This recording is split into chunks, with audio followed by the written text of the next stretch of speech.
অসহায় তার বিয়ার যোগ্য কন্যা ছিল কেউ না নিতে চায় মাত্র 500 টাকা হইলে করে দিতে পারে বিয়া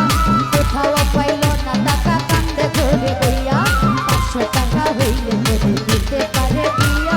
কোথাও পাইল না টাকা কান্দে ঘরে বইয়া হঠাৎ করে মনে পড়ে হিন্দরলির কথা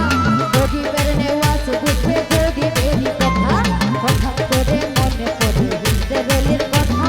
গরিবের নেওয়াজ বুঝবে গরিবেরই কথা এক নিয়ত দিয়া দুজন দরবারেতে যায় তার মনের আশা পূরণ করেন দয়াল খাজায় এক নিয়ত দিয়া দুজন দরবারেতে যায় তার মনের আশা পূরণ করেন দয়াল খাজায় ওই গরিব লোকটা চিন্তা করে গরিব লোকটা চিন্তা করে দরবারেতে যায় খাজা মরে নাই রে ও খাজা মরে নাই রে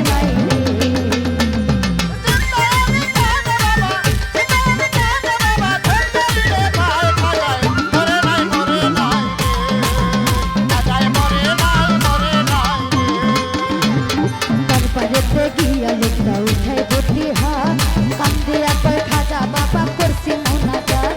দরবারেতে গিয়া লোকটা উঠায় বটি হাত কান্দে একবার খাজা বাবা করছি মোনাজাত 500 টাকা দিবাই আমি সত্য খাজা হইলে পাইয়া গিয়া দিমু আমি ওই টাকা পাইলে 500 টাকা দিবাই আমি সত্য খাজা হইলে পাইয়া গিয়া দিমু আমি ওই টাকা পাইলে এইভাবে মোনাজাত হইল কত তবু তো ওই গরিব লোকটা টাকা পাইল না তো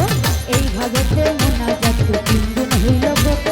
তবু তো ওই গরিব লোকটা টাকা পাইল না তো টাকা না পাইয়া লোকটা ভেঙে গেল হাতে বাহির হইয়া হাতে তুইয়া নিল একটা লাঠি টাকা না পাইয়া লোকটা ভেঙে গেল হাতে বাহির হইয়া হাতে তুইয়া নিল একটা কোথায় তিনটা বাড়ি মাইরা বলে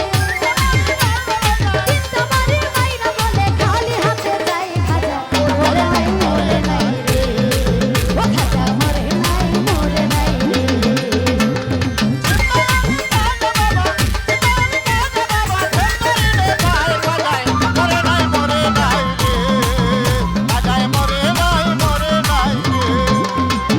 দরবার হতে হাইকা লোকটা গেল কিছু দূরে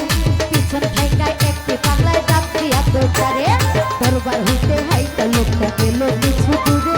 পিছন থাইকায় একটি পাগলায় ডাক দিয়া দরবারে পাগলে ডাক শুইনা বেরিয়ে হইয়া গেল